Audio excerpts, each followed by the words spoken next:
A ver, aló, ¿me escucha? Me avisan, por favor, si me están escuchando y si están Sí, viendo el profesor. PPT. Bueno, vamos a comenzar la clase de hoy. Recuerden, hasta la semana pasada hemos centrado nuestra atención un poquito en una historia de la filosofía occidental y la semana pasada hemos hecho una breve, llamémosle así, historia de la filosofía latinoamericana, ¿no? Muy rápido, ¿no? Hemos visto ahí dos problemas, el origen, y a propósito del origen, ¿no? Hemos hecho un recuento, ¿no? Comenzando pues por la escolástica, que es el primer periodo, y de ahí hemos pasado la ilustración, el romanticismo, el positivismo, ¿no? Y bueno, el espiritualismo, y ya un poco lo que tiene que ver con la filosofía actual, ¿no? Y claro, luego hemos visto pues el otro problema, ¿no? Si existe una filosofía latinoamericana, ¿no? Y ahí hemos visto que ahí hay dos posturas, unos que dicen como Salazar, ¿no? Que no hay una filosofía auténtica, y Leopoldo Sea, que dice o que afirma, ¿no?, la existencia de una filosofía auténtica. Ahora comenzamos a pasar a lo que podríamos llamar disciplinas, ¿no? Disciplinas filosóficas, ¿sí? Y vamos a comenzar con la lógica, y vinculada a la lógica de algún modo, no necesariamente es que la lógica agote este tema, pero sí está de alguna manera articulada al mismo. Hablaremos sobre teoría de la argumentación, ¿sí? Claro, habría que decir también que la lógica, si bien es cierto, se sigue considerando como una disciplina importante para la filosofía. Hoy los cursos de lógica suelen enseñarse en matemática, ¿no? Por lo menos ahí en algunos lugares se suele ya no enseñar como parte de la filosofía, ¿no? O como disciplina filosófica, sino más vinculándola a la matemática. Pero de hecho la lógica ha merecido el interés, la reflexión de los filósofos, ¿no? Y ha sido una disciplina muy importante y lo sigue siendo al interior de la filosofía. Pero, ¿qué cosa es la lógica? ¿A qué es a lo que vamos a llamar lógica? Cuando nosotros hablamos de lógica, sí, hay que recordar que la palabra lógica viene de logos, ¿no? Y logos es razón. ¿Se acuerdan ustedes, no? O sea, eh, lógica es una palabra que proviniendo de logos, razón, trata de la razón del razonamiento, ¿no? Pero detengamos un ratito en explicar qué cosa es la lógica para que entonces tengamos mayor cuidado a la hora de tratar sobre el tema de la lógica, ¿no? Primero, como ustedes verán, se dice que es una disciplina filosófica, es decir, los filósofos han hecho de la lógica un objeto de conocimiento, de reflexión, ¿no? Y se nos dice que tiene un carácter formal. Bueno, en el texto que está en el material que se les ha alcanzado, se define a la lógica como una ciencia formal, ¿no? ¿Cómo es esto de que es ciencia formal y al mismo tiempo se le define como una disciplina filosófica, ¿no? Bueno, ustedes saben que la mayoría de las disciplinas que hoy denominamos ciencias, la física, partes de la biología, etcétera, ¿no? E inclusive las ciencias sociales, antes pues formaban parte de la eh, reflexión filosófica, ¿no? No había esta consideración de estos ámbitos como ciencias. Lo que ocurre es que, claro, con el paso del tiempo, estas disciplinas han ido definiendo su objeto de modo tal que ahora puede ser estudiada, o sea, estos ámbitos pueden ser estudiados desde metodologías que ya no son propiamente filosóficas, sino que pueden identificarse como científicas, ¿no? El objeto mismo de reflexión ha sido delimitado de modo tal que ya no se consideran, ¿no? Como objetos de reflexión filosófica, digamos, ¿no? Sino ya son objetos de estudio, como decíamos, que ahora se estudian con una metodología que es propiamente eh, científica, ¿no? O que solemos identificar como científica. Esto mismo pasa con la lógica, ¿no?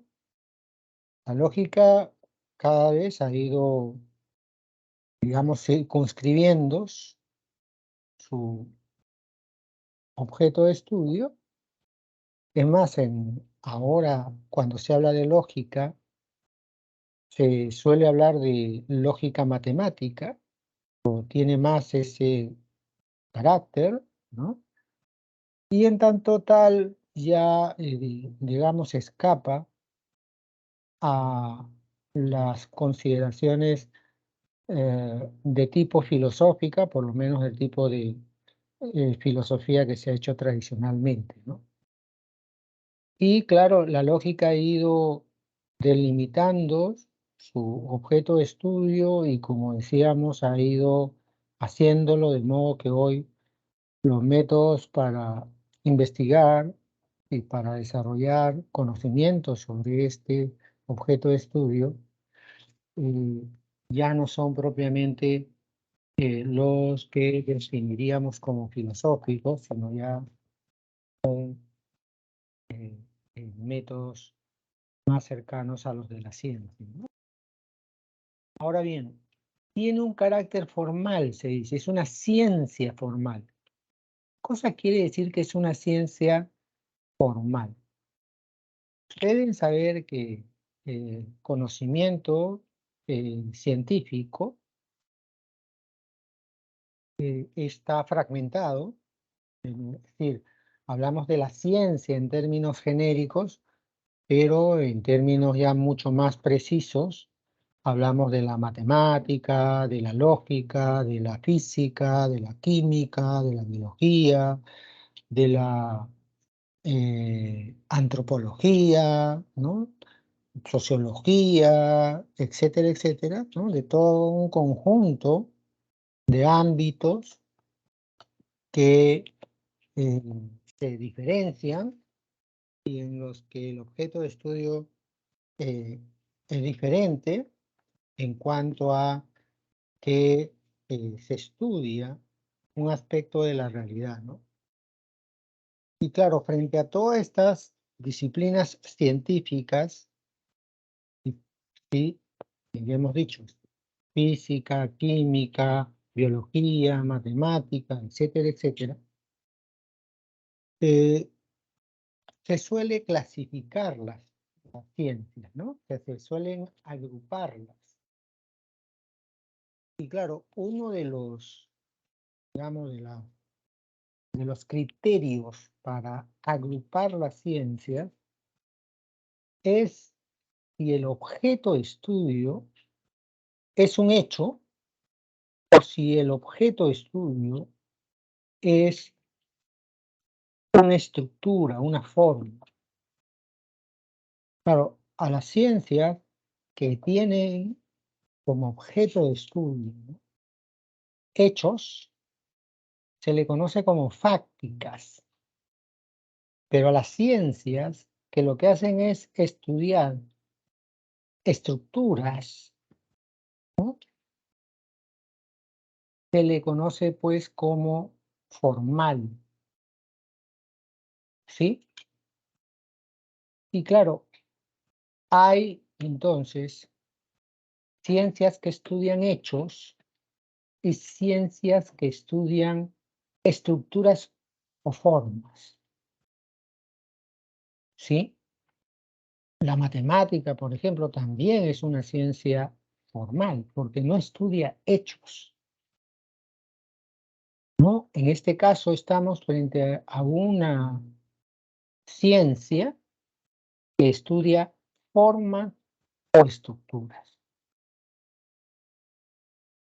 En el caso de la lógica, se le llama pues formal porque su objeto de estudio son las formas o estructuras del razonamiento. Es decir, nosotros razonamos,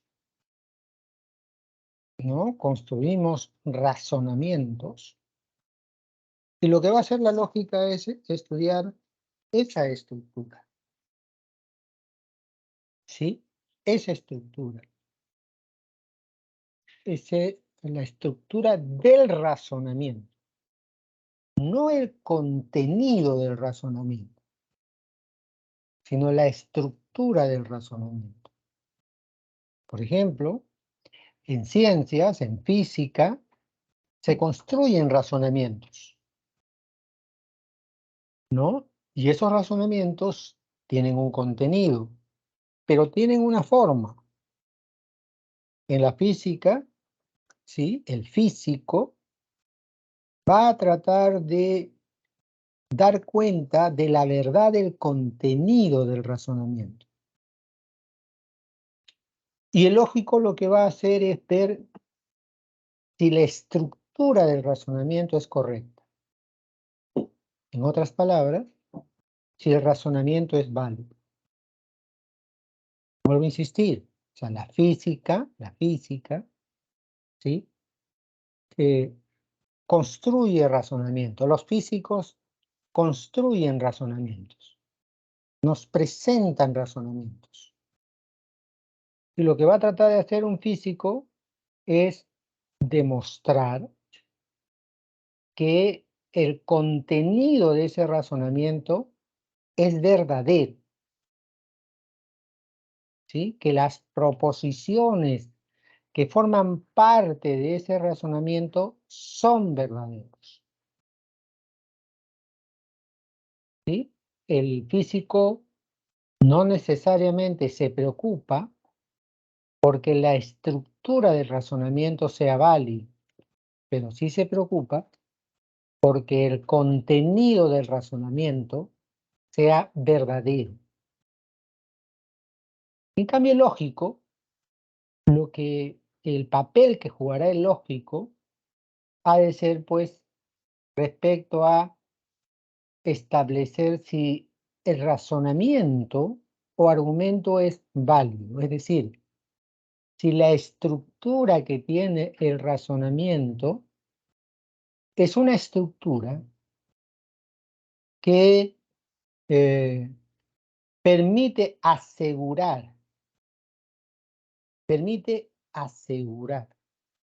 que en el razonamiento no hay ninguna contradicción, ¿no?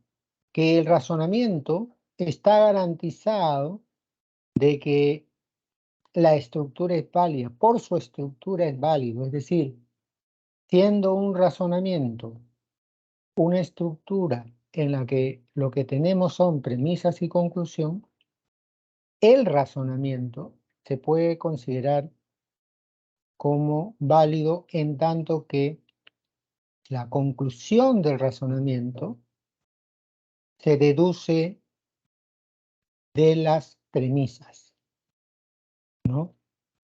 Y esa deducción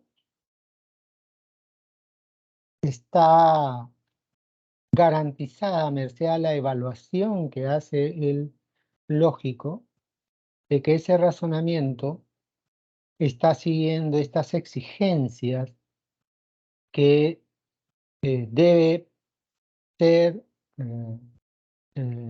las que un razonamiento debe seguir, ¿no? Bueno, ahora bien, ustedes verán que ahí se nos ha puesto la imagen de tres filósofos y lógicos, ¿no? Aristóteles, que se juzga pues como uno de los que Kant diría, ¿no?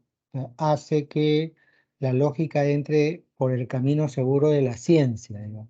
Aunque claro, en el caso de Aristóteles estamos hablando de alguien que hace avanzar la deducción, sobre todo por el lado de la identificación de estructuras silogísticas, ¿no? Una estructura deductiva como es la que presenta el silogismo. Frege, que es pues, digamos, a quien se considera el padre de la lógica moderna, ¿no? Y que, digamos, comienza a dar cuenta de la forma en que la lógica puede avanzar sobre la base de la matemática, ¿no? Que hay ahí una relación entre el análisis lógico y la posibilidad de recurrir a la matemática y a la estructura del conocimiento matemático para desarrollar, ¿no? La lógica, ¿no? Y está Russell, a quien le debemos un enorme desarrollo en la lógica y también, digamos, una elaboración conceptual que le da pues a la lógica un estatus de más formal, ¿no? Bueno, decíamos que la lógica estudia el razonamiento o argumento, ¿no?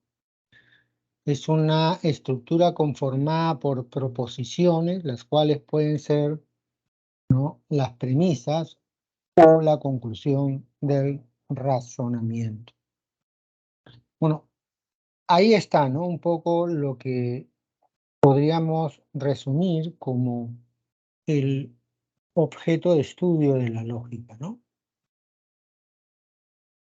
Hablamos de razonamiento, entonces estamos hablando de una estructura, ¿no? Razonamiento o argumento. Estamos hablando de una estructura. Ustedes y yo, ¿no?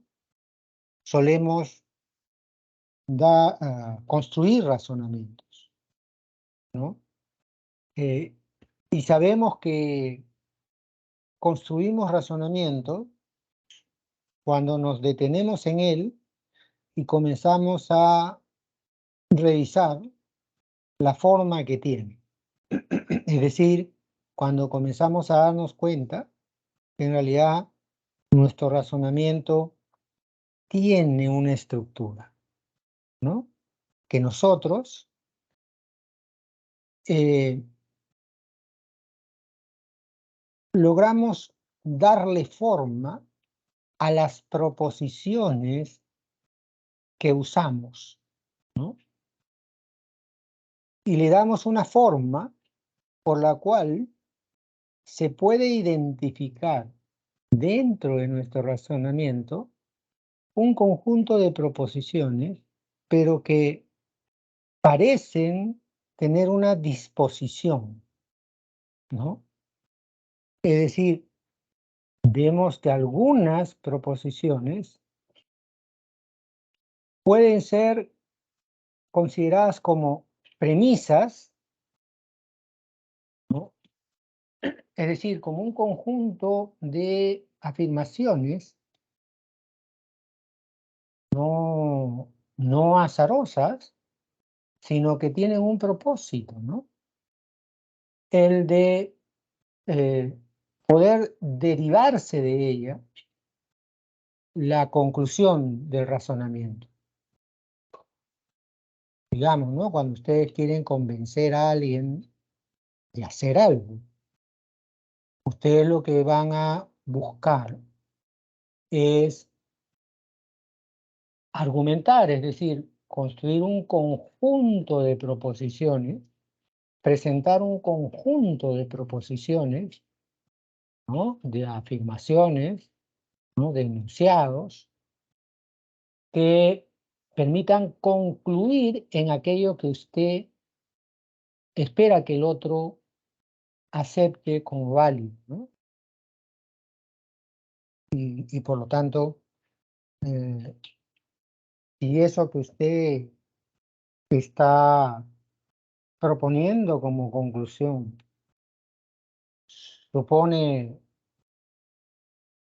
una consecuencia práctica, lograr pues que la persona actúe de un modo. O sea, siempre estamos nosotros,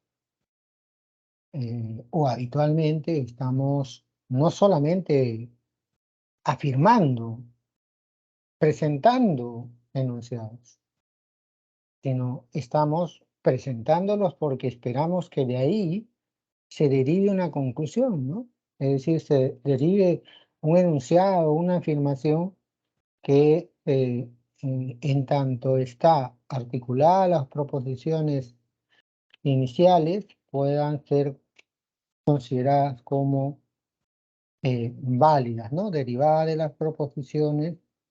Y además, considerando que las proposiciones que solemos afirmar, cuando decimos afirmar, estamos diciendo que esas proposiciones solemos afirmarlas en términos de considerarlas verdaderas, ¿no? ¿Sí? Cuando yo converso con alguien, habitualmente, digamos, lanzo un conjunto de afirmaciones, es decir, un conjunto de enunciados que considero que son verdaderos, ¿no? Y espero que a partir de esas afirmaciones, de esos enunciados que considero verdaderos, se acepte la conclusión que yo he derivado de ello, ¿no? Entonces, bueno, eso es lo que se nos está diciendo aquí, ¿no? Ojo, cuando se habla de razonamiento o argumento, siempre hay que pensar que están hablando de los razonamientos o argumentos que nosotros mismos vamos construyendo, ¿no? No lo pensemos como algo que hacen otros, sino como algo que nosotros estamos haciendo habitualmente. Habitualmente nosotros lo que hacemos es esto, ¿no? Construir proposiciones, ordenar esas proposiciones en términos de un razonamiento, donde algunas de ellas actuarán como premisas y de las cuales se espera que la conclusión derivada sea válida y por lo tanto sea aceptada como tal, ¿no? Ahora bien, se nos propone acá un ejemplo, ¿no? Todos los artistas son talentosos, todos los pintores son artistas, todos los pintores son talentosos. Ustedes tienen ahí tres enunciados, tres proposiciones. Claro, ustedes pueden decir, profesor, pero yo no hablo así. Y es cierto, nadie habla necesariamente así como se está planteando. Porque claro, se nos está presentando, ¿no? El razonamiento ordenado, habiendo eliminado la ambigüedad con la que solemos hablar, ¿no? porque, digamos así, ¿no? Para utilizar una palabra o una expresión metafórica, ¿no? Aquí se ha limpiado el razonamiento, ¿no? Se ha eliminado todo lo que pueda distraernos y nos impida reconocerlos como proposiciones, ¿no? Pero no quiere decir que nosotros no construyamos razonamiento.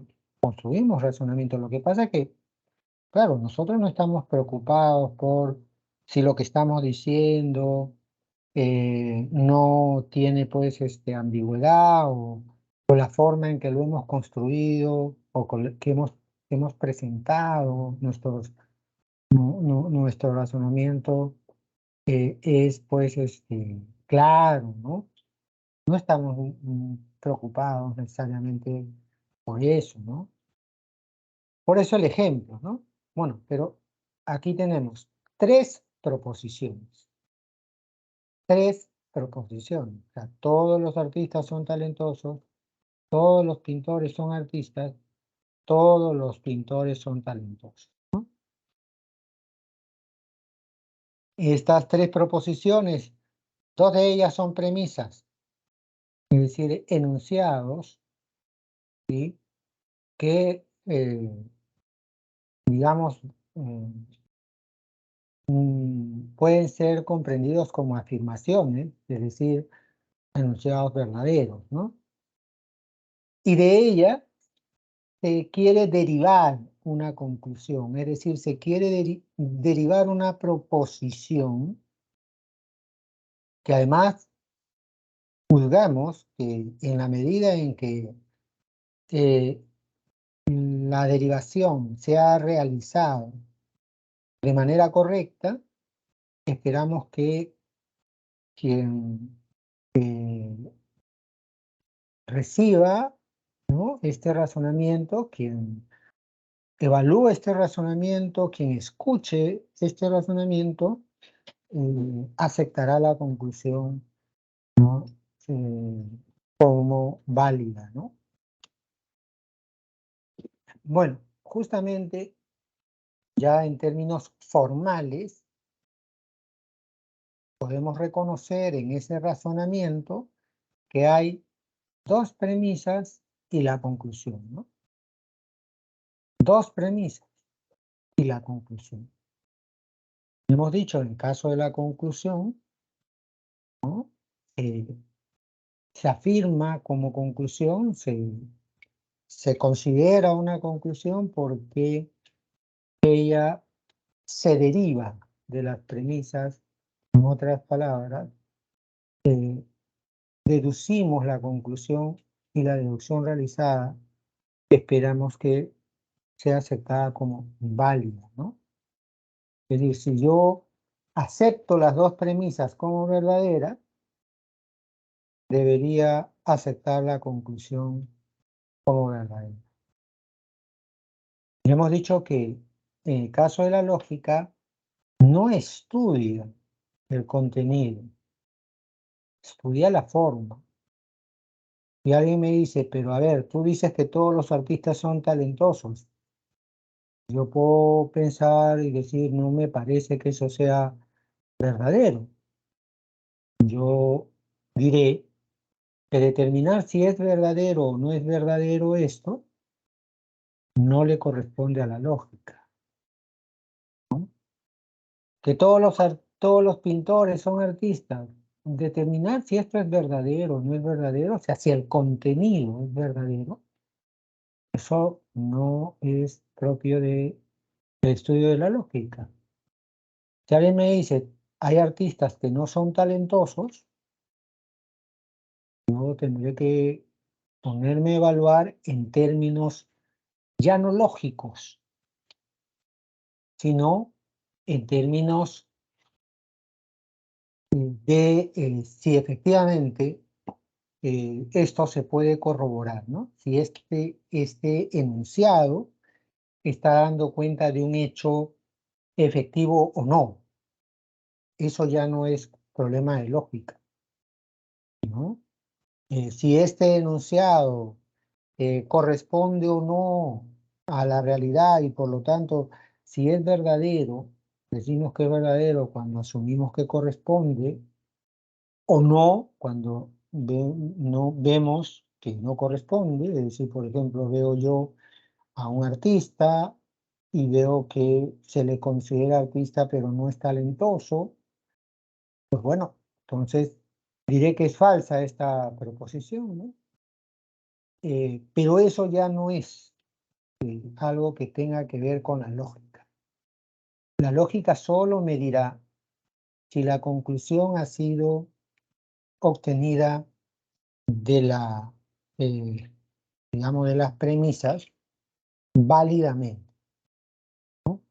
Y para eso los lógicos han desarrollado un conjunto de métodos, inclusive un lenguaje que permita pues evaluar, ¿no?, la forma de esto. Por ejemplo, ¿no?, esta es una proposición, ahí tenemos proposiciones, pero este es un, digamos, pues un razonamiento con proposiciones categóricas, ¿no?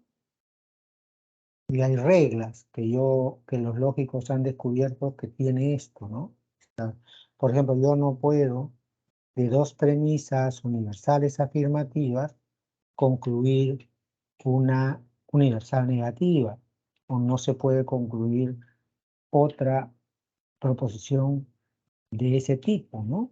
Que no sea universal afirmativa, ¿no?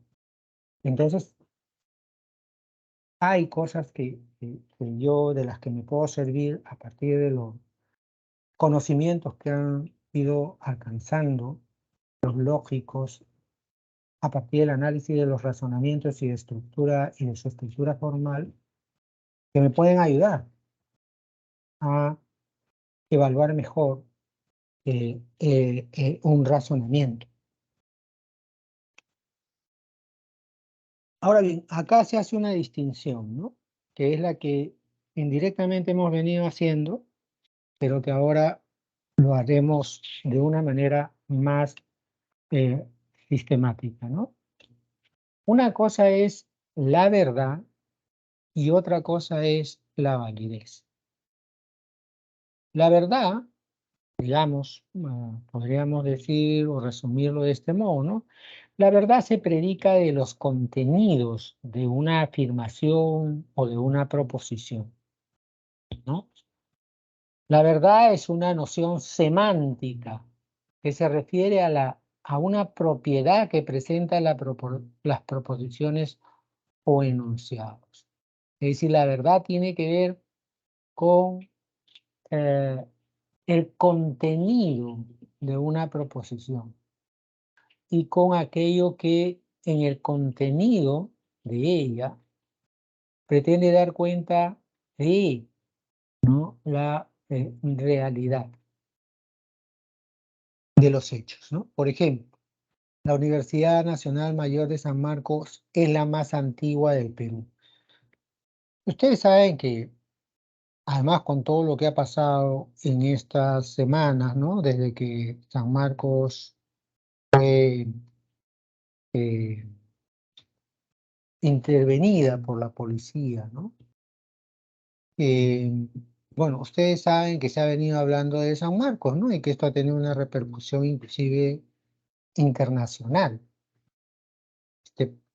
Esta intervención ha merecido, ¿no?, la atención de casi todas las partes del mundo, casi por lo menos de todos los países que tienen vínculo con el nuestro, ¿no?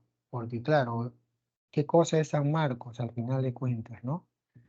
Es una de las universidades más antiguas, no solo del Perú, ¿no?, sino de América, de esta parte del mundo. Eh, pero hay una polémica en relación a San Marcos. San Marcos afirma ser la decana de América, es decir, la más antigua universidad en funciones de América, ¿no? Y ojo, ustedes tienen ahí una denominación que es esto, ¿no? Mayor. No siempre se llamó Universidad Nacional, pero siempre desde su fundación se le llamó Mayor de San Marcos, ¿no? ¿Por qué? Porque en la época en que se crea hay universidades mayores y menores, es decir, hay universidades que tienen un reconocimiento como universidades de, digamos, de más alto prestigio, nivel y reconocimiento institucional, ¿no? Pues bien, esta universidad, la de San Marcos, se juzga como, o sea, los sanmarquinos siempre afirmamos que es pues la decana de América, ¿no? La más antigua. Pero hay, como les decía, una polémica ahí, ¿no? Porque no hay otra universidad que también suele presentarse como la más antigua de América, ¿no? Esta universidad está en Centroamérica, la Universidad de Santo Domingo, ¿no? Pero, ¿cómo resolver esto, no? ¿Cuál es la más antigua? ¿Se resuelve de una manera lógica? No, no se resuelve de manera lógica. La lógica nada tiene que decirnos respecto a si San Marcos es la más antigua del Perú o no. Esto se resuelve y lo pueden resolver, digamos, los historiadores, ¿no? ¿Y cómo lo resuelven los historiadores?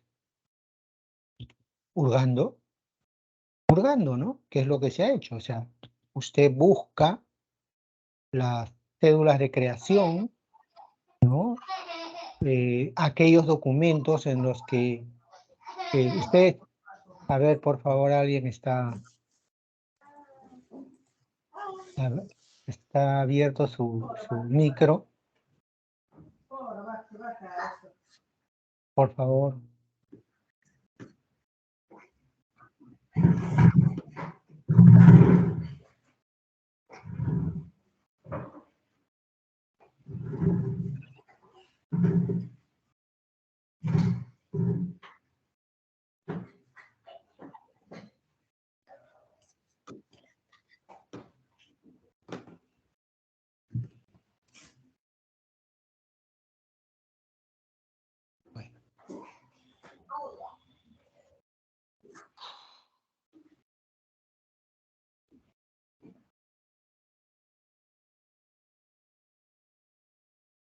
Bueno, ya cortaron, por favor, alguien puede pedirle a esa persona que tiene el micro abierto que lo corte. Chao, Pis, por favor. Bueno, decíamos pues que si alguien quiere resolver esto, tendría que acudir a archivos, buscando los documentos, porque toda universidad se crea no pues al azar, ¿no? En el Perú, por ejemplo, hoy las universidades se crean por ley. O sea, tiene que salir una ley para que se cree una universidad pública, ¿no? Y hay instituciones, además, que tienen que dar el visto bueno para que se cree una universidad. Y en la época que se crea San Marcos pasa lo mismo, ¿no? Tiene que haber una cédula de creación, tiene que haber un documento de creación. Y entonces se buscan los archivos. Eso no es lo que hace un lógico, ¿no? Es decir, tiene que buscarse un testimonio de la antigüedad de San Marcos y de la otra universidad y evaluar, pues, ¿no? Porque pueden haber sido creadas al mismo tiempo, pero no necesariamente han entrado en funciones al mismo tiempo, porque no es lo mismo, ¿no? Bueno, lo que sí parece no haber discusión, porque así se ha, digamos, demostrado vía los documentos que se han acopiado, es que San Marcos sería la universidad en funciones más antigua. Pero vuelvo a insistir, esto no lo determina o no lo demuestra un lógico. O el lógico no tiene mucho que decir ahí, quizá nada, ¿no? Bueno, entonces la verdad, si esto es cierto o no es cierto, si esta proposición da cuenta efectiva de un hecho, de un acontecimiento, no es un tema lógico. Y entonces viene el otro concepto, validez. Es una noción sintáctica que implica una propiedad que poseen los razonamientos. Es decir, el razonamiento tiene que ver con una estructura. Y ahí le ponen un ejemplo, ¿no? Claro, leyéndolo como se leería según el lenguaje lógico sería, ¿no? P, entonces Q, negación de Q, por lo tanto negación de P. Bueno, P es una proposición. ¿Cuál es el contenido? No lo sé. Q es una proposición. ¿Cuál es el contenido? Tampoco lo sé. La negación de Q es otra proposición.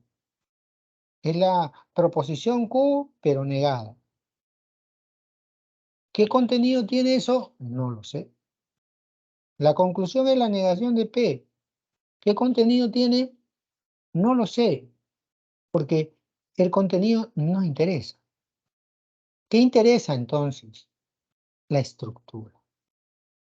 Es decir, si yo tengo una proposición condicional, P entonces Q, y niego Q, es decir, niego el consecuente, ¿qué puedo concluir? La negación de P, es decir, la negación del antecedente. Si nuestro razonamiento sigue esta estructura, es válido, ¿no? O sea, yo puedo decir de un razonamiento que es válido e inválido sin saber cuál es el contenido del mismo. Porque el contenido, para determinar la validez, no interesa. ¿Sí? Si comenzamos a detenernos en el contenido, ya tendríamos que salirnos de la lógica, ir más allá de la lógica. ¿Sí? Entonces, de eso se trata, le dicen, en el caso de la lógica, ¿no? De ver la validez, no la verdad, la validez. La validez que poseen los razonamientos. Y el estudio de la lógica va en esa dirección, ¿no? Descubrir qué estructuras de razonamiento usamos, ¿no? Y cuáles de esas estructuras de razonamiento son eh, válidas. Entonces, cuando usted abra un libro de lógica, va a ver ahí pues un conjunto de razonamientos que los lógicos han comprobado su validez y que en tanto que han comprobado su validez, ¿no? Es decir, han comprobado que estos razonamientos son válidos, ¿no? Pueden ser utilizados como reglas.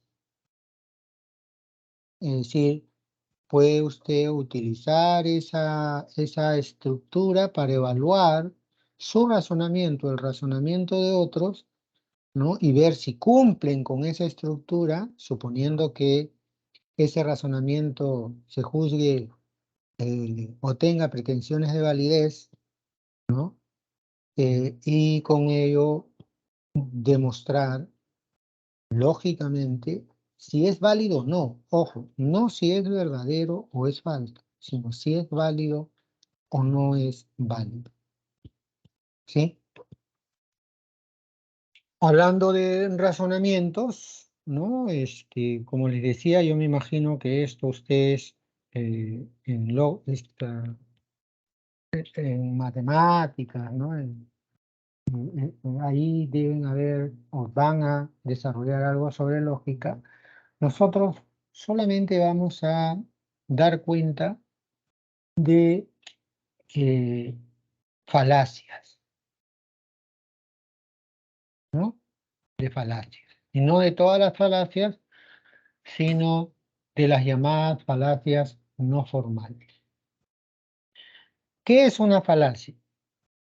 Hemos tratado de explicar qué cosa es un razonamiento, ¿verdad? Hemos dicho que la lógica estudia la validez del razonamiento, ¿no? En otras palabras, si el razonamiento es correcto.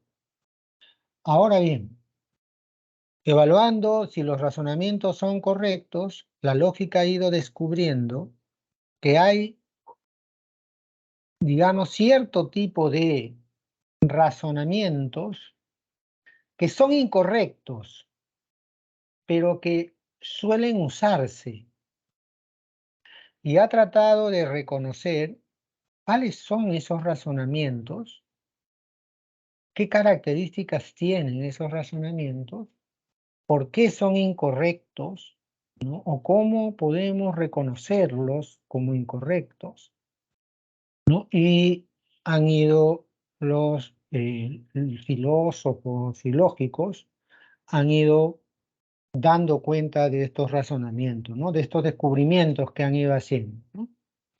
Ojo, falacias hay muchísimas, muchísimas. Solo aquí vamos a presentar las más habituales, digamos, y las que tienen que ver con falacias no formales. Es decir, falacias, ¿sí?, que se cometen con una intención. Y esa intención es la de persuadir o manipular a los demás. O sea, nosotros vamos a hacer una presentación muy rápida solamente de las falacias no formales, ¿no? Las falacias, digamos, formales, son aquellas en las que hay un razonamiento falso, pero se producen por una, digamos, una incorrección que resulta de un mal uso del razonamiento, un, un uso que no sigue la exigencia que todo razonamiento correcto, formalmente, debiera seguir. En este caso, estamos hablando de argumentos o razonamientos incorrectos, pero que, vuelvo a insistir, ¿no? Son razonamientos intencionales, o sea, son razonamientos incorrectos, pero usados de manera deliberada para persuadir, para manipular a los demás.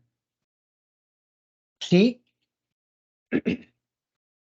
¿Qué falacias, entonces, no formales tenemos, no? Ojo, yo he dicho, hay muchísimas. Aquí solamente vamos a presentar algunas. Una de ellas es la ad baculum, ¿sí? La ad baculum se comete cuando se persuade no por la razón, sino por la fuerza, la coacción, ¿no? O la amenaza de fuerza. Es decir, producimos una expresión, una afirmación, donde lo que hay en ella es una amenaza, ¿no?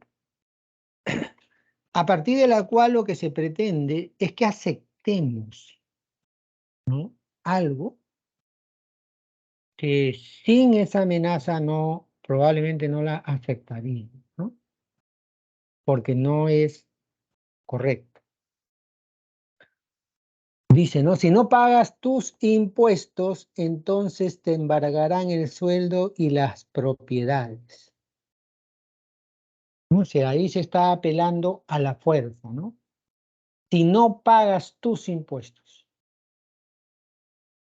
Si no pagas, entonces te embargarán sueldo y propiedades. Por lo tanto, debes pagar impuestos, ¿no? Es decir, se está esperando algo, o sea, se quiere obtener o se quiere, entre comillas, persuadir, pero en este caso se está utilizando, ¿no? Una amenaza, ¿no? La fuerza, ¿sí? Claro, lo que debiera ocurrir es que en realidad uno termine persuadido, no porque a uno lo amenacen con algo, ¿no? Sino uno termine persuadido porque, ya hemos dicho, ¿no? De las afirmaciones que vamos presentando, se deduzca o se derive una conclusión correcta, ¿no? Y esto para un agente racional debería ser suficiente para que uno pudiera quedar persuadido, ¿no? Pero no es eso lo que está haciendo, ¿no? Luego tenemos la falacia ad hominem, también conocida como contra el hombre. Se refuta la opinión de un tercero no mostrando la incorrección de sus argumentos, sino mediante la descalificación de la persona que los defiende, ¿no? El ejemplo que se pone es: dices que yo no debería beber, pero tú no has estado sobrio ni un solo día. Es decir, en vez de invalidar argumentativamente, ¿no? Que uno no debe beber, o sea, esta afirmación, ¿no? Que ha hecho alguien, ¿no? Que uno no debe beber, en vez de tomar esa argumentación e invalidarla argumentativamente, se descalifica a quien presenta esta afirmación, ¿no? Y se le invalida o sea, se invalida o se pretende invalidar lo que él dijo, invalidándolo a él, ¿no? Claro, una persona puede tener muchos errores, pero eso no dista de que pueda estarnos diciendo algo realmente válido, ¿no? Inclusive verdadero, ¿sí? Es decir, lo que suele ocurrir, ¿no? Además es muy frecuente, ¿no? ¿Tú qué me vas a decir si tú has hecho tal o cual cosa? O sea, no se evalúa lo que ha dicho, sino se invalida a la persona y se juzga que con ello es suficiente para invalidar lo dicho, ¿no? Eso lo podemos ver permanentemente. Vea un día nada más ustedes la televisión, sobre todo los noticieros, y van a ver cómo permanentemente se descalifica a las personas, no atendiendo a lo que están diciendo, sino invalidando eso que están diciendo o pretendiendo invalidar lo que están diciendo, invalidando a la persona, ¿no? Luego tenemos el argumentum ad populum, es decir, el argumento o la falacia que resulta de, digamos, apelar al pueblo, ¿no? En latín, dirigido al pueblo o sofisma populista, ¿no? Implica responder a un argumento o afirmación apoyándose en la supuesta opinión que de ello tiene el fervor popular en general, ¿no? En lugar de referirse al argumento por sí mismo, ¿no? Acá se me viene a la mente un pasaje muy famoso de Platón, ¿no? En una de sus obras en la que sitúa al personaje Sócrates, ¿no? A Sócrates, lo sitúa pues en la cárcel esperando a beber la cicuta, y a un amigo suyo que se llama Critón y que le dice pues Critón a Sócrates, ¿no? Oye, fúgate, le dice, ¿no? Fúgate. Mira que contigo han sido injustos, fúgate, ¿no? Y entonces Sócrates diciéndole, bueno, mira, tú sabes que yo siempre he actuado según lo que, digamos, dicta o me dice la razón, ¿no? Siempre hemos estado discutiendo, ¿no? Que uno debe actuar con justicia. Y entonces, convénceme, pues, de que me vaya de acá, ¿no? Y el otro le dice, pero mira, hazlo por nosotros, porque si no, ¿qué va a decir el pueblo? ¿No? ¿Qué va a decir el pueblo? Y Sócrates se molesta, ¿no? Sócrates se molesta. Y dice pues algo así como, qué bueno fuera, ¿no? Que, digamos, el pueblo supiera lo que es verdadero, porque entonces reconocería lo que es falso, supiera lo que es justo, porque entonces reconocería lo que es injusto, ¿no? Pero no es así. No me digas, no, mira qué dice el pueblo, o escucha al pueblo, o no, no, no. Convénceme con argumentos. Es decir, dime cómo yo puedo razonar de modo tal que he demostrado que si yo me voy, voy a proceder de manera justa, ¿no? O sea, no apeles a al pueblo, ¿no? ¿Qué va a decir? No. Construye un argumento, ¿no? Que permita él demostrar que si yo me voy de aquí, voy a proceder de manera justa, ¿no? Bueno, esta es otra cosa que también es muy frecuente, ¿no? La voz del pueblo es la voz de Dios. Lo que dice el pueblo es lo correcto. No necesariamente, no necesariamente. Y no necesariamente, ¿qué cosa quiere decir? Que yo no puedo actuar en función de esto, ¿no? No puedo. Bueno, ahí hay un ejemplo, ¿no? Cientos de millones de personas fuman. Si fuera cierto que es malo fumar, no lo harían tantas personas, ¿no? O sea, porque lo hace la gente, entonces lo voy a hacer yo. Eso es lo que justifica que yo, en este caso, fume, ¿no? Y luego tenemos el argumentum ad verecundiam. Este es otro argumento también muy utilizado, que se le conoce también como la falacia de autoridad, ¿no? Es el argumento de autoridad intelectual o fama. Se defiende la verdad en una proposición basándose en la autoridad de quien la dice. Es decir, ustedes van a ver con frecuencia que hay mucha gente que para que se acepte como válido lo que está diciendo, dicen o apelan a referir algo dicho por alguna autoridad. Y cuando decimos autoridad, no nos estamos refiriendo pues a autoridad política, ¿no?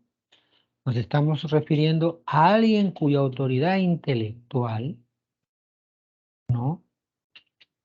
Hace que la persona que se apoye en lo que éste ha dicho ya no necesite de argumentar o cree que ya no necesita de argumentar o probar, porque basta con que éste lo haya dicho o haya afirmado algo similar, parecido, igual que lo que él está afirmando, ¿no? Digamos, pues, lo dijo tal, ¿no? Lo dice la Biblia, lo dice, bueno, Albert Einstein ponen por acá, ¿no? Albert Einstein, lo dice Mandela, ¿no? O lo dice el Papa. No, un momentito. En lógica, uno tiene que demostrar vía argumentativa lo que uno dice. estas referencias a autoridades no validan lo que yo digo. Es bueno a veces referirse a otros, a alguna autoridad, ¿no? Académica, intelectual o alguien de fama. Es recomendable hacerlo o en qué caso hacerlo, ¿no? Bueno, en la vida académica, ustedes pueden coger un libro y hay citas, ¿no? Hay citas, o sea, citas de otros autores que se incorporan como argumentos. Claro, pero se incorporan con argumentos no porque estos son autoridad, se incorporan como argumentos porque lo que allí se está sosteniendo aporta al desarrollo argumental o está formulado lo que uno quiere decir, el argumento que uno quiere presentar, está formulado por un autor que nosotros hemos leído y del que hemos recogido este argumento y entonces estamos obligados a citarlo. No porque son autoridad, sino porque el argumento que uno tiene para validar lo que uno dice ya ha sido formulado por otro que hemos leído además y que claro, uno no puede ser pues tramposo, ¿no? Presentar como suyo lo que ha tomado de otro, pero solo por eso, porque ha sido formulado por otro, pero igual debe ser evaluado como cualquier argumento, no porque sea autoridad, ya él determina en tanto autoridad que eso debe ser verdadero. Hay gente que, por ejemplo, en algunas áreas puede ser muy brillante, pero que cuando comienza a decir cosas sobre otra área, sobre otros ámbitos que no son los suyos, comete demasiados errores, ¿no? Entonces hay que tener cuidado, ¿sí? Por ejemplo, yo puedo tener un premio Nobel de Física y ese premio Nobel de Física puede haber hablado de algo de economía, pero no porque sea un premio Nobel de Física quiere decir que lo que diga sobre el ámbito de lo económico tenga que ser verdadero, ¿no? Puede ser, además, pues, y es habitualmente, hay veces, equivocado. Bueno, acá le pone un ejemplo, ¿no? El premio Nobel de Física ha dicho que su país debe gastar más dinero en armas para garantizar así la seguridad de los ciudadanos. Bueno, ¿qué tiene que ver la física con gastar más dinero en armas? No tiene que ver nada, nada. Si así sea premio Nobel de Física, lo que diga, ¿no? No tiene por qué ser considerado como verdad. Tiene igualmente que ser evaluado, ¿no? En el mundo moderno, sobre todo, el principio de autoridad va a quedar seriamente cuestionado y las falacias de tipo Albert-Kundian son inaceptables, ¿no? O sea, son inaceptables. No, no es posible pretender la verdad de lo que uno quiere sostener en una afirmación realizada por una autoridad académica, intelectual, ¿no? Simplemente por ser autoridad. No, no es así. Bueno, ahora pasamos a la teoría de la argumentación. Hemos visto lógica, ¿no? Hemos visto cómo la lógica estudia los razonamientos, eh, los argumentos, ¿verdad? Pero el tema de la argumentación, que durante mucho tiempo se desarrolló, ¿no? Tomando como referencia, ¿no? O dentro de la filosofía y particularmente de la lógica, la teoría de la argumentación ha merecido, ¿no? Ser retomada, eh, y ser retomada desde una perspectiva multidisciplinaria, ¿no? Donde intervienen varias disciplinas. Porque, claro, el tema de la argumentación ha sido situado en el ámbito de lo que se denomina un acto comunicativo, ¿no? Es decir, lo que le va a interesar a los teóricos de la argumentación ya no es lo que le interesa a los lógicos. Ya hemos dicho, a los lógicos lo que le interesa es si el argumento es válido, es si el razonamiento o argumento es válido, ¿no? Ahora en la teoría de la argumentación lo que interesa es evaluar, ¿no? La importancia que tiene la argumentación en la comunicación, en el proceso de intercambios, ¿no? Y de la capacidad persuasiva y la importancia que tiene la persuasión en la relación comunicativa que nosotros tenemos, ¿sí? Entonces, se trata de evaluar la argumentación más allá del aspecto puramente, digamos, cognoscitivo, ¿no? Ir un poco más allá, ¿sí? Y además porque eh, en la vida cotidiana, en la vida cotidiana, nosotros pues, y al comienzo del curso lo decíamos, ¿no? Al comienzo de esta clase, disculpe, decíamos, ¿no? Es decir, nosotros en el diario, en nuestra vida cotidiana, ¿no?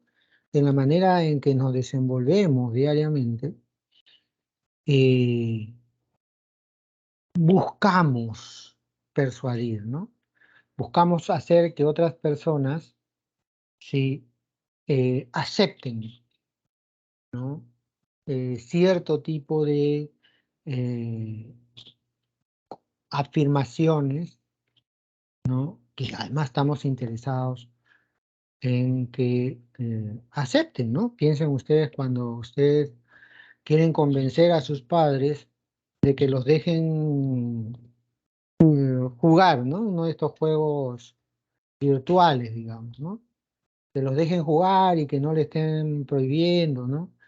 Ya, usted va a desarrollar toda una argumentación dirigida a eso, ¿no? A persuadirlos de que los dejen jugar, ¿no?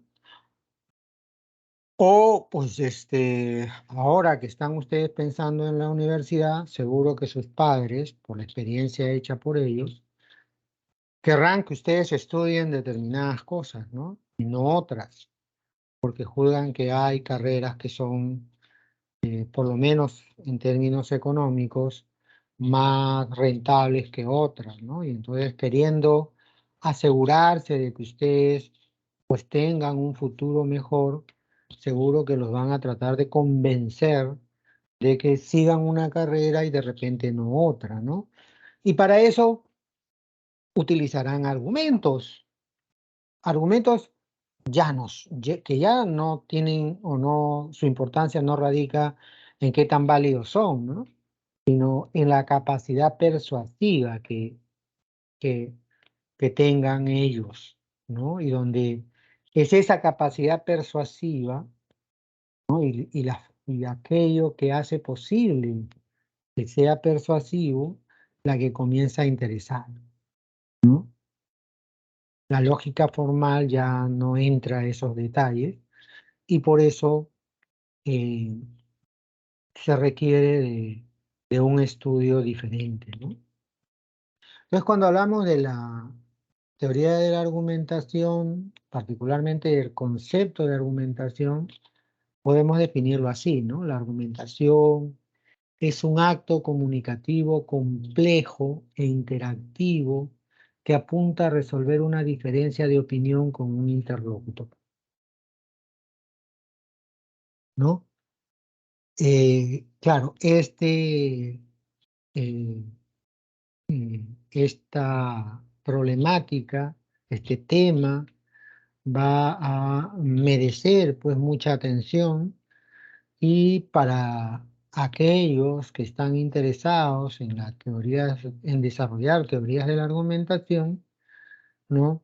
Les ha llevado, ¿no?, a buscar que sea reconocido este tema, y de que ese reconocimiento se traduzca en un programa de investigación, ¿no?, o en programas de investigación, porque tiene varias aristas, tiene, digamos, varios elementos que intervienen y y que hacen de esto algo complejo, ¿no? Y por lo tanto, merecen de una atención de largo aliento, ¿no? Cuando hablamos siempre de programa de investigación, estamos hablando de algo que requiere de ser investigado en largo tiempo, y reconociendo primero varios elementos que intervienen, ¿no? Bueno,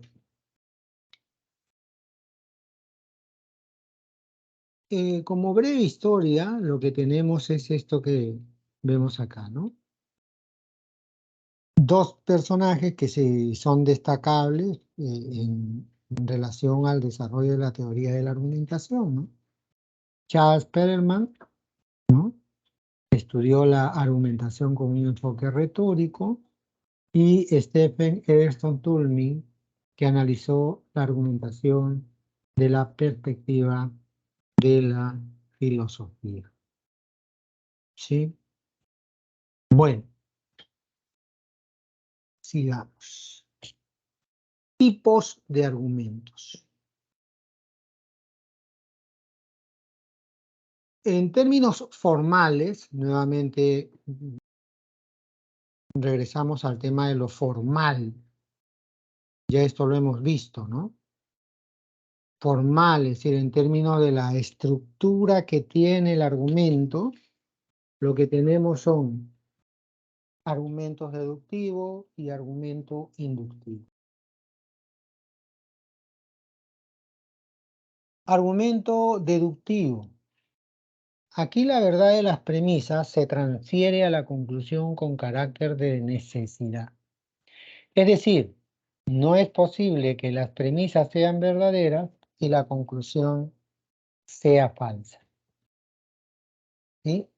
Ojo, la verdad de las premisas se transfiere a la conclusión con carácter de necesidad, es decir, no puede ser de otro modo, ¿no? O sea, la conclusión no podría ser otra sino la que se está presentando. A ver, todos los letrados son cultos. Caterina es letrada.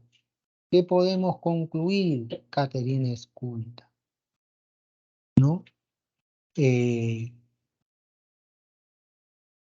La conclusión, y es lo que nos está diciendo, la conclusión se deriva de las premisas, está incluida en las premisas, ¿no?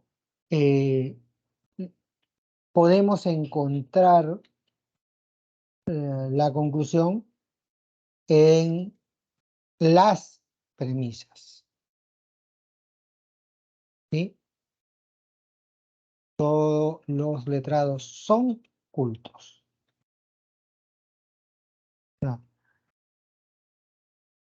El conjunto de los letrados y de aquellos que se consideran cultos están incluidos, ¿no? O sea, son lo mismo. Ahora, Caterina es letrada, es decir, está en el conjunto de los letrados. Si está en el conjunto de los letrados, podemos concluir que es culta, ¿no? Porque al final de cuentas, letrado y cultos están incluidos, ¿no? Forman el mismo conjunto. Luego tenemos, en términos formales, el argumento inductivo. El argumento inductivo. La verdad de las premisas se transfieren a la conclusión sin carácter de necesidad, ¿no? Sin carácter de necesidad. En otras palabras, ¿no? La conclusión no se deduce de las premisas. Y como no se deduce de las premisas, la posibilidad de determinar si es verdadero, es decir, si podemos concluir esto, va más allá de las premisas. Tiene que ver con algo que no está incluido en las premisas y que nos obliga, por ejemplo, a hacer intervenir la experiencia, por ejemplo. Digamos, Adán es hombre y es mentiroso, esa es una proposición particular, ¿no? Bernardo es hombre y es mentiroso, también es particular. Carlos es hombre y es mentiroso, también es particular. ¿Podemos concluir de lo dicho anteriormente, todos los hombres son mentirosos? No, no podemos concluir. Porque todos, el conjunto de todos los hombres, ¿no? No se agota con Adán, Bernardo y Carlos, ¿no? No se agota. No se puede concluir. O sea, yo no puedo pasar de premisas particulares a una premisa general, ¿no? O universal. No puedo pasar, ¿no?, de lo particular a lo universal en la conclusión, ¿no? Esto va más allá. La conclusión no se deriva, ¿no? Eso es muy importante, que además lo retengamos. Cuando hablemos de epistemología volveremos a algo parecido, ¿no? A la crítica que se le hace al inductivismo, ¿no? Y la formulación de una propuesta que vaya más allá del inductivismo, que la realizará un epistemólogo muy conocido, famoso, no muy influyente, que se llama Karl Popper, ¿no? Con su falsación, ¿no? Con su propuesta de la falsación. Bueno, pero este era desde el tipo de argumento en términos formales, ¿sí? Ahora bien, la argumentación en la investigación científica, o sea, cómo se argumenta en la investigación científica, ¿no? Veamos acá. Para que un argumento sea considerado científico, este debe cumplir ciertas cualidades. Debe estar respaldado por evidencia empírica, o al menos debe ser capaz de ser verificada, falsada o debilitada por dicha experiencia. Ojo, debe estar respaldada por evidencia empírica o al menos. ¿A qué se referirá esto, no? A ver, piensen ustedes en esto, ¿ya? No sé si lo hemos mencionado, pero lo vamos a usar ahora, ¿no? Piensen ustedes en esto, ¿ya? Si yo les pregunto a ustedes, ¿no? ¿Es la Tierra la que se mueve al Sol o el Sol el que se mueve alrededor de la Tierra? ¿Qué responderían ustedes? Servicios especiales. La Tierra se mueve alrededor del Sol. ¿Verdad? ¿Por qué responderíamos así? Por la qué? evidencia. ¿Evidencia de qué tipo? Evidencia científica. Evidencia científica. ¿Qué quiere decir usted con evidencia científica? Que hubo una investigación. ¿Y cómo así se investigó allí y se logró determinar esto? A base de pruebas y estudios. ¿Qué quiere decir a base de pruebas y estudios? Investigar, sacar fundamentos, como la NASA que mandó un dron al espacio. Sí, pero esto de que la Tierra se mueve alrededor del Sol no es no es de la NASA, pues, ni es algo que se afirma a partir de la NASA. No. No, esto no es así. Entonces, ¿cómo? A ver, si yo le dijera a usted, no, a ver, usted demuestre que esto es cierto, que la Tierra se mueve alrededor del Sol, ¿cómo lo demostraría?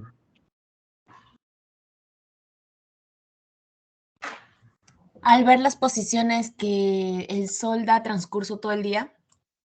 Claro, pero eso no me muestra que la Tierra se mueve alrededor del Sol. Eso me muestra lo contrario, que el Sol se mueve alrededor de la Tierra. Es más, fíjense en el lenguaje que nosotros usamos, ¿ya? Fíjense en el lenguaje que... El Sol salió, el Sol se puso en el cenit, el Sol se ocultó. ¿Qué estamos afirmando en todos estos casos? Cuando decimos el Sol salió, ¿qué estamos afirmando? ¿Que la Tierra se mueve? No. Si deberíamos decirnos, la Tierra, ¿no?, hizo que tengamos esta experiencia. No, o sea, ¿por qué durante mucho tiempo se sostuvo que era la Tierra el centro y el Sol se movía alrededor de la Tierra? ¿Por qué durante miles de años se sostuvo eso?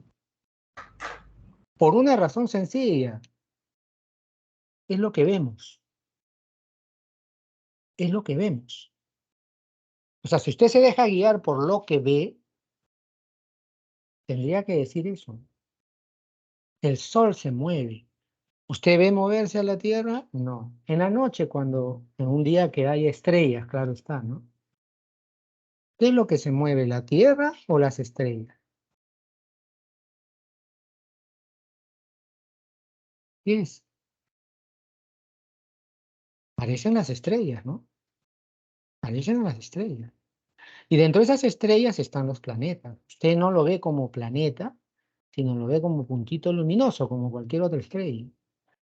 Si usted mirara con atención esos puntitos luminosos, que se pueden diferenciar, ¿por qué se puede diferenciar un planeta del resto de las estrellas? Porque tiene un movimiento retrógrado, le llaman, ¿no? O sea, no se mueve de la misma manera que las demás. Las demás se mueven siempre todas en la misma dirección y manteniendo su distancia. En cambio, esta no se mueve manteniendo la distancia respecto a las demás. No se mueve. Aparece acá, las demás se están moviendo y ella se va como retrasando, ¿no? Bueno, claro, eso es si yo apoyo mi afirmación en mi experiencia, yo debería decir que es la Tierra la que se gira alrededor del Sol. Pero vino alguien, ¿quién fue el que vino y dijo, no, señores, no, la Tierra no se mueve alrededor del Sol? Disculpen, el Sol no se mueve alrededor de la Tierra, sino la Tierra se mueve alrededor del Sol. ¿Quién dijo eso? ¿No? Hay dos que se juzgan, fueron los primeros que dijeron eso. Uno en la antigüedad, que fue descartado porque no había forma de probarlo, o no se conoce cómo lo pretendía demostrar, y por eso se abandonó.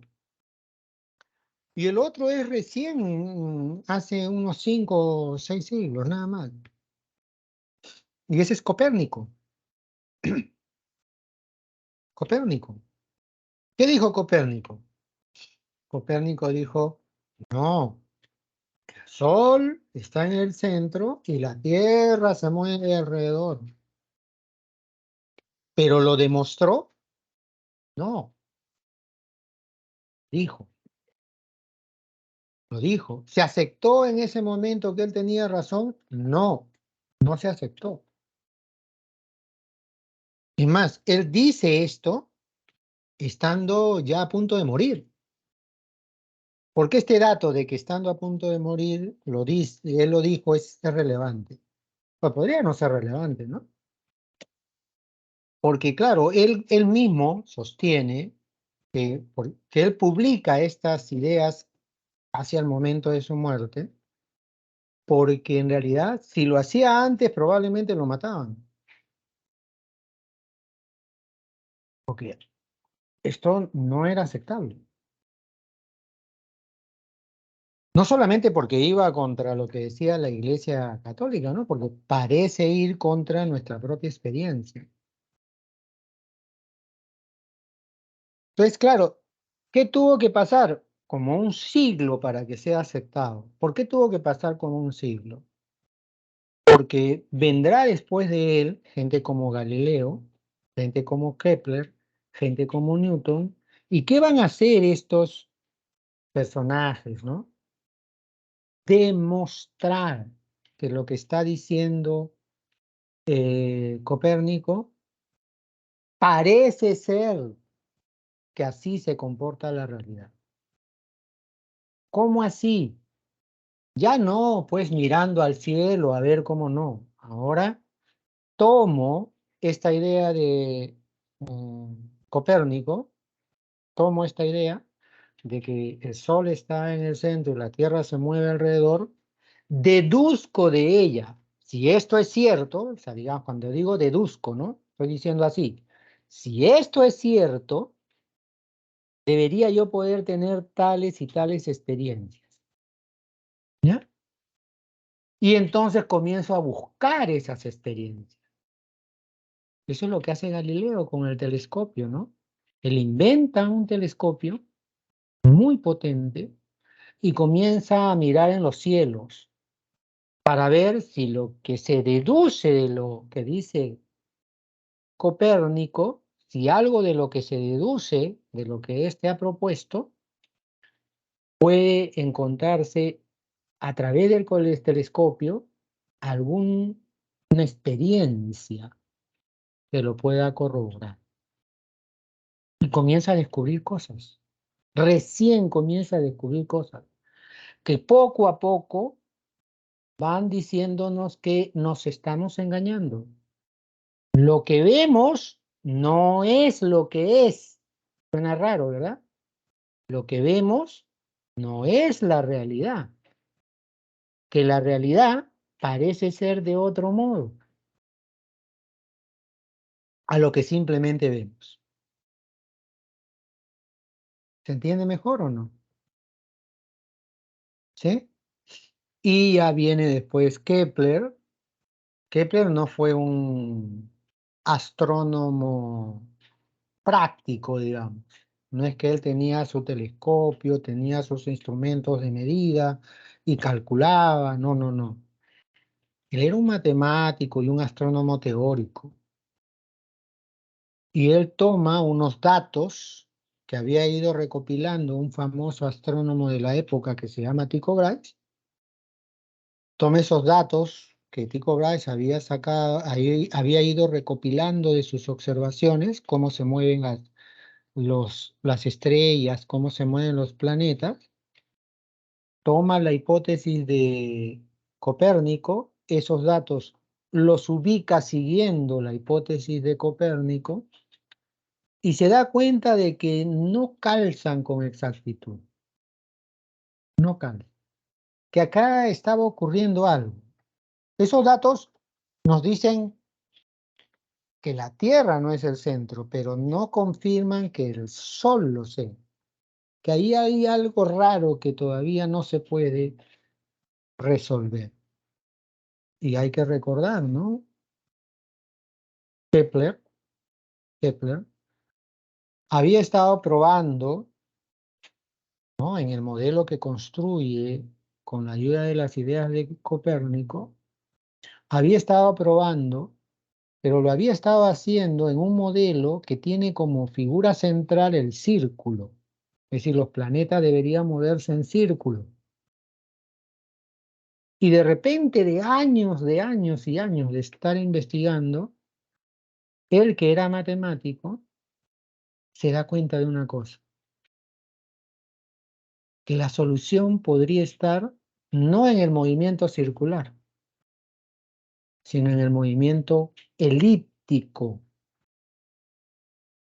Miren lo que les estoy diciendo, ¿ah? Él comienza a ver si debe cambiar de figura geométrica a la hora de intentar explicar el sistema. ¿Está viendo? ¿Está observando? ¿Está teniendo experiencia? No. Está construyendo un modelo. Y cuando él introduce la elipse, todos los datos que él había tomado de este gran astrónomo práctico, ¿no?, que era Tycho Brahe, comienzan a calzar. Datos que han sido recogidos mediante una técnica de observación. Comienza a calzar. Y él de repente además descubre otra cosa, que estos datos comienzan a presentarle a él el movimiento de los planetas con una regularidad, o sea, teniendo una regularidad. A eso le llamamos ley. Cuando usted descubre que hay una regularidad en algún fenómeno natural, usted está hablando de una ley científica. Entonces él descubre las leyes de Kepler. Por eso hablamos de las leyes de Kepler, de las 3 leyes de Kepler, ¿no? Y además descubre que si consideramos esta regularidad, podemos predecir. O sea, yo sé dónde está ahorita Júpiter y puedo saber dónde estará de aquí a 1000 años, o dónde estará de aquí a 10, 20 años, o 100 años, porque este planeta sigue una trayectoria regular, es decir, hay una ley que parece gobernar el movimiento de este planeta. ¿Sí? Entonces, claro, de hecho, hay un papel que juega la experiencia, pero hay que tener cuidado. No todo lo que a partir de la experiencia reconocemos se puede tomar como realidad, como verdad. Por eso le está diciendo a ella, ¿no?, debe estar respaldada por evidencia empírica los datos de Tycho Brahe. Eso es evidencia empírica. Y al menos debe ser capaz de ser verificada. Es decir, Kepler hace este modelo, introduce los datos de Tycho Brahe y luego los astrónomos comienzan a ver si efectivamente todo se comporta como dice las leyes de Kepler que debe comportarse los planetas, los cuerpos, ¿no?, que están en el sistema. ¿Sí? Ahora bien, una argumentación en la investigación científica tiene el propósito de explicar algún fenómeno natural o social. Es decir, dar cuenta de la causa que permite que una cosa se nos presente de un modo determinado, ¿no? Recuerden la ley de la gravitación o la ley de la gravedad de Newton, ¿no? Es decir, ahí lo que se nos está tratando de explicar es que la caída de los cuerpos tiene una causa. Usted no ve la gravedad. Deducimos que debe haber algo así como la gravedad. Y que esta debe ser la explicación de por qué caen las cosas en dirección hacia el centro de la Tierra, ¿no? ¿Por qué caen? ¿Sí? La argumentación científica debe ceñirse a algunas normas apropiadas. Por ejemplo, usar muestreo aleatorio. Claro, nosotros observamos los cielos y podemos comenzar a tomar cuenta, ¿no? Y cogemos un cuadernito, identificamos dónde está determinada estrella que tiene tal brillo y que tiene tal colorcito, dónde está esta hora, dónde está de acá unas 5 horas, dónde está el día siguiente a la misma hora, ¿no? Etcétera. Podemos ir tomando cuenta de eso. ¿Sí? ¿Sí? Esa es una exigencia, ¿no? No puede ser que alguien pretenda, ¿no?, digamos, simplemente observa algo y ya creer que eso es la realidad. No, no, no, no. Hay todo un procedimiento que se tiene que seguir. Hay un conjunto de normas, ¿no? Que se juzgan normas que deberíamos tomar en consideración, ¿no? En la investigación científica. Aquí no valen las anécdotas personales como evidencia empírica. Yo lo veo así. No, no, no, no. No se trata de yo lo veo así. Se trata de establecer un procedimiento que permita, ¿no? A partir no de experiencias personales, sino de la experiencia que cualquiera podría hacer. Lo interesante, por ejemplo, de lo que nos cuenta Galileo cuando usa el telescopio, es eso, ¿no? De que si usted mira por el telescopio, lo que él ha recogido como información es lo que usted va a ver. Es lo que usted puede constatar, corroborar, ¿no? Es más, deben saber que Galileo fue llevado a juicio por la Santa Inquisición y fue prohibido de decir algunas cosas, ¿no? De seguir sosteniendo la teoría de Copérnico y lo que él había obtenido como resultado de sus observaciones, ¿no? Y cuando se le lleva a juicio, ¿no? Galileo les pide que mire por el telescopio para que ellos vean de que lo que él está diciendo es algo que ellos pueden ver con la ayuda de este instrumento que nos ayuda a perfeccionar la información que podamos obtener de los cielos. ¿Y cuál es la reacción que tienen sus acusadores, ¿no? Declarar al telescopio un instrumento diabólico. O sea, ellos no quieren ver, porque ellos ya creen saber cómo es la realidad, creen saber al margen de si pueden tener razón o no, o si la experiencia corrobora lo que ellos dicen o no, ellos ya no están dispuestos a observar, ¿no? Y menos todavía por este instrumento que parece contradecir lo que ellos piensan. Entonces, ojo, la labor del científico y del verdadero científico no es una labor cómoda. A veces tiene que decir cosas que contradicen lo que cotidianamente aceptamos como verdad o aquello que pues las autoridades de instituciones como la iglesia u otras no quisieran escuchar, ¿no? Bueno, sigamos, ¿ya? Para terminar esto de acá. Enfoques de razonamiento. Formal, ya de esto hemos visto bastante, ¿no? O sea, el enfoque formal. Conjunto de enunciados sin interpretar. Es decir, cada una de estas proposiciones que están aquí presentadas de manera formal y que forman el razonamiento todo en su conjunto, ¿no? No se interpretan, ya hemos dicho, en el caso de la evaluación formal no interesa el contenido.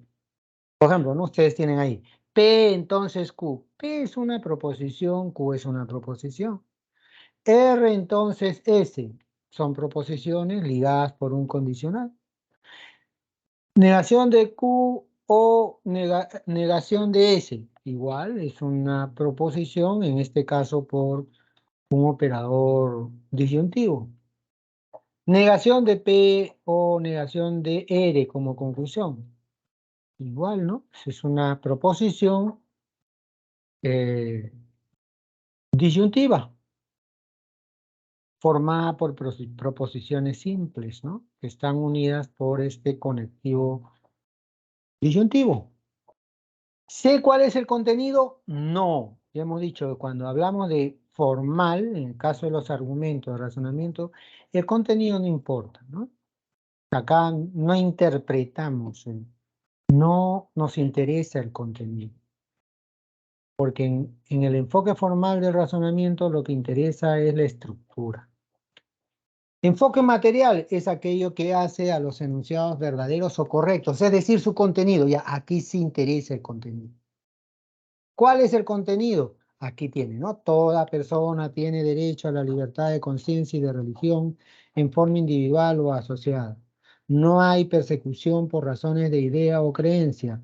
No hay delito de opinión. Capítulo 1, artículo 2, inciso 3 de la Constitución Política del Perú. Esto es lo que dice. Esto es lo que dice. Es decir, estamos atendiendo al contenido, ¿no? Y claro, podemos discutir, ¿no? Si es verdad o no es verdad tal o cual contenido. Y luego tenemos el enfoque pragmático. No interesa la estructura formal, no interesa el contenido, sino qué interesa en el enfoque pragmático. Interesa el efecto que produce, la persuasión. Es decir, la capacidad que a través de un argumento yo tengo para cambiar la opinión de alguien, para cambiar la actitud de alguien o para hacer que se comporte de un modo diferente al que venía haciéndolo, etcétera, ¿no? Es pragmático, es la realización de una serie de actos de lenguaje dirigida a lograr la persuasión de un auditorio o a interactuar con otros para llegar a algún acuerdo. No debo quedarme hasta muy tarde conversando por WhatsApp, porque si no amaneceré con sueño y mis padres se enojarán conmigo. Sí, es decir, alguien que es muy probable que sus padres, ¿no?, lo ha persuadido de que no debe quedarse hasta tarde pues conversando por WhatsApp.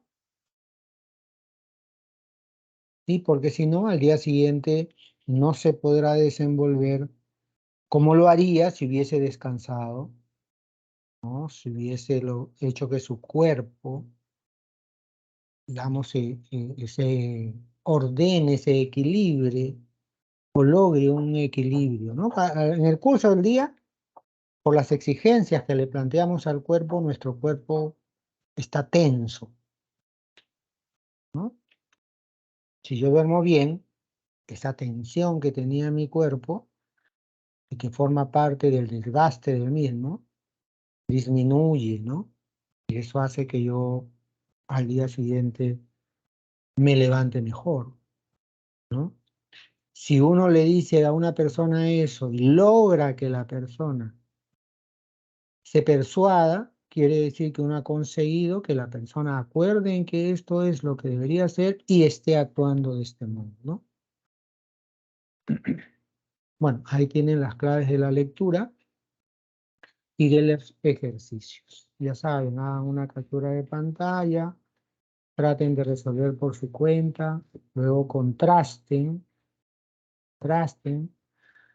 y si se han equivocado, pues vuelvan a estudiar la parte en la que se han equivocado, léanse un libro, ¿no?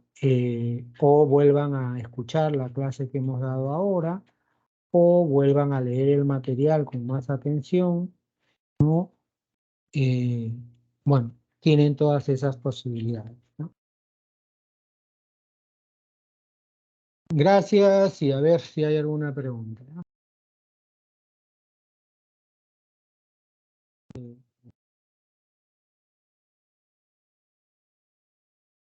Veamos.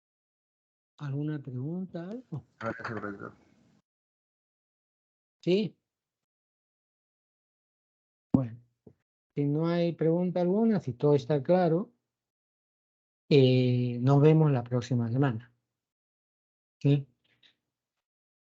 Un abracito, cuídense mucho, denle las gracias a sus padres por permitirnos ingresar a su hogar. Y bueno, ya saben, hay que estudiar, estudiar, estudiar para poder lograr nuestros objetivos. Ojo que la gente a veces confunde, ¿no? El objetivo no es ingresar a la universidad. Ese es un, llamémosle así, un objetivo intermedio.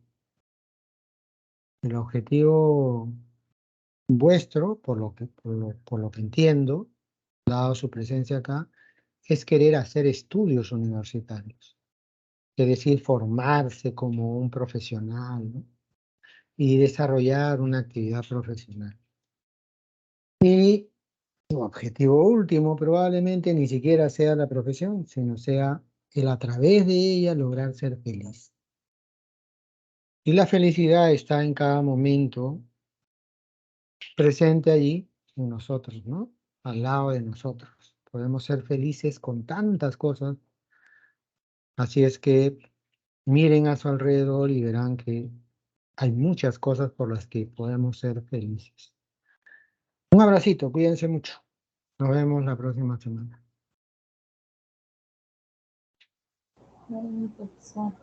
Hasta luego, profesor.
A ver, si alguien tiene alguna pregunta, porque entiendo que todavía tenemos un par de minutitos.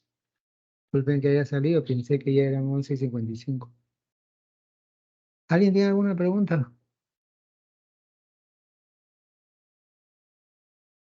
No, profesor. Ya. Bueno, en todo caso ya saben, por favor,